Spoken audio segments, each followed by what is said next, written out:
Good morning, Raymond Cowels III and Phillip Bach from Michelle Schmidt Young and David Gentili at Santa Clara. Morning. Good evening for us. Tell us a little bit about where you guys are and what time it is there. So Ray and I are up in Den Helder in the Netherlands, or Holland.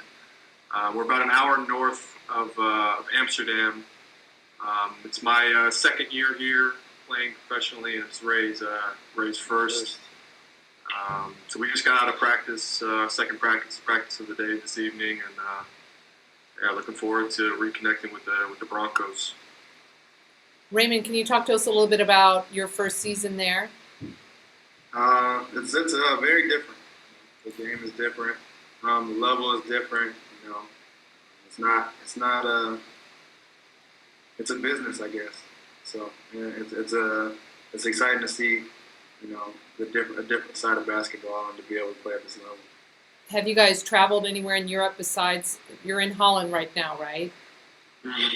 Have you traveled other places in Europe to play, or mainly do you play in Holland? Mainly, in my 2 years, it's been mostly Benelux, like Lowlands. So we played last year, and also this year we played in Belgium for a few preseason games. So then we went down to Antwerp, Bruges, and Brussels. Yeah, Brussels. Yeah, played in Brussels as well. But for the most part, our team, we didn't qualify for the Euro Challenge or some of the international competitions. For this year anyway, that's one of the club's goals for next year, obviously, is to play internationally in other countries. But for this year, we've stuck mostly to Holland. While you guys were at Santa Clara, Ray, you were known for your three-point shot, and Phillip, you were always known for your great trick shots. Have you guys improved on your three-point and your trick shot, or talk to us about talk to us individually about where your game has improved? I've definitely brought over my three-point shot from Santa Clara. That's stable. That's what I do now, along with my defense. But trying to improve, my ball handling is trying to get better. I'm trying to work on coming off the pick and rolls a little bit more, trying to make decision making and all that, and just moving the ball. You know, moving without the ball, seeing extra passes. All that part of my game has gotten a lot better since I've been over here. And I think for me, the roles have definitely flipped. You know, at Santa Clara, I was a walk-on, and didn't get a lot of playing time while I was there. However, got a lot of experience, got to see the game from a different angle. And despite my lack of experience, I was able to come over here with a fresh and open mind.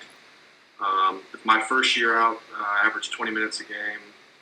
Was kind of a do-it-all kind of player. Shot well from three that year. Definitely had a different role than I do on this team. This year, I'm more of a energy guy that comes off the bench and backs this guy up.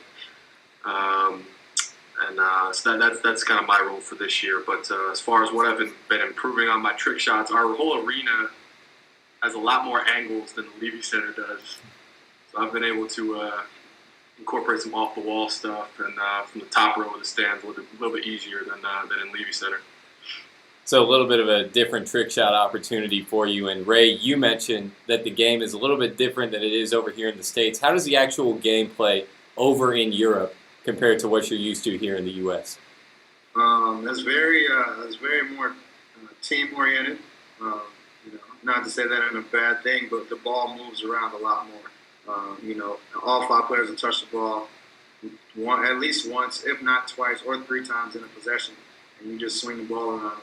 It's actually a beautiful thing to play with and to experience. To just be able to move the ball around, you feel such part of a team, and it's just a whole nother experience, that, you know, another side of basketball that I'm happy to learn. And I think, just to add to Ray, I think, you know, the first thing I would really pay attention to when I came over here is the best teams in each league don't have one guy, specific player, that's averaging 20 plus points a game. Yeah. You know, it's maybe four. I mean, we have five guys averaging in double figures. Yeah, our starting five is in double figures. You know, and then, you know, all you really need is one or two guys off the bench to come in and have a decent, solid game, and then you have, you know, 80 points.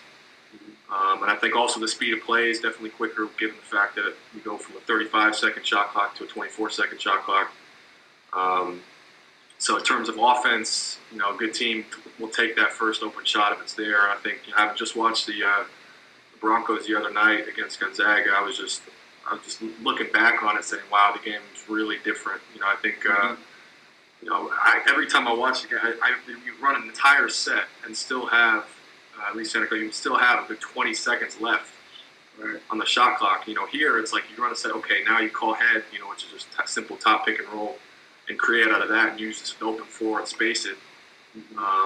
I think the concept of having a good stretch forward comes into play a lot more over here. I think, guys like Dirk Nowitzki, you can kind of see that being brought back into the NBA game now. So it's a really interesting dynamic to see the two differences between the two games. Have you been able to watch the Broncos play at all this year, either one of you guys, besides the Gonzaga game? I've seen a couple clips. I haven't really been able to see a full game. I watch the clips that go up online and whatever's posted on YouTube and highlights that Santa Clara Broncos post. So I've seen that, and then I always read the game reports. That's a good way to get a good picture of the game off of those. So. But I think culturally, from just having experienced the whole American sports culture, I think being over here, I'm completely closed off from college basketball. Now I'm getting invites for my NCAA tournament bracket. I have no idea which teams are good, who's the best player on each team. It's tough to follow over here. And we're in a Western country, so I couldn't even imagine, if you were Mark in Italy or John in Germany. So it's unfortunately, I think we have to pay. Last year I ended up paying. I watched the BYU game, and maybe a couple others, but I had to pay $10 to watch the game on ESPN America's site, which is it's like a subsidiary of ESPN over here. So. Well, we look forward to. How much longer is your season running? We look forward to catching up with you guys once a week. Okay, we have about 2 months left. Yeah, we it's March, middle of March right now. We go till the end of the season is until end of April, third week in April, and then we have a week off to kind of prepare for playoffs. And then the playoffs can go anywhere from the first round. There's 3 rounds. First round's best of 5. Second round's best of 5. And the third round's best of 7. And the last game, the 7th game, is on June 2nd or June 3rd, and we hope to be in it. Yeah. I didn't know any of that. I just play game to game. and then when they tell me to go home, I'll go home. Last question for Raymond is, we've got seniors this next year, Denzel, Yannick, and Robert. Do you have a message for them as they get ready for a little off-season? What should they get ready for as seniors, as Broncos seniors? They need to get ready for that time to fly by. Just don't let a moment go by where you're sitting idle. Make sure they make something happen every day. I know those guys personally, and all of them are my buddies, and I want the best for all of them. So I don't want them to waste any time, whether it's they're hanging out in comments or getting in the gym, getting better. Everything, going up, talking to coach, watching film. Don't let any time go by, and enjoy every second of it. Oh, and I can't forget Brandon Clark either. I left him out of that list of seniors. Yeah, he joined you. I was wondering, Brandon. Yeah, he joined you this year as a 1,000-point scorer. Yeah, I saw that. Congratulations to him. And I knew he was going to do big things when I left. I saw him working on his game all summer. So congratulations to him. But all of them, just make sure they don't have any time just left sitting there, because they're going to want it back when they're done.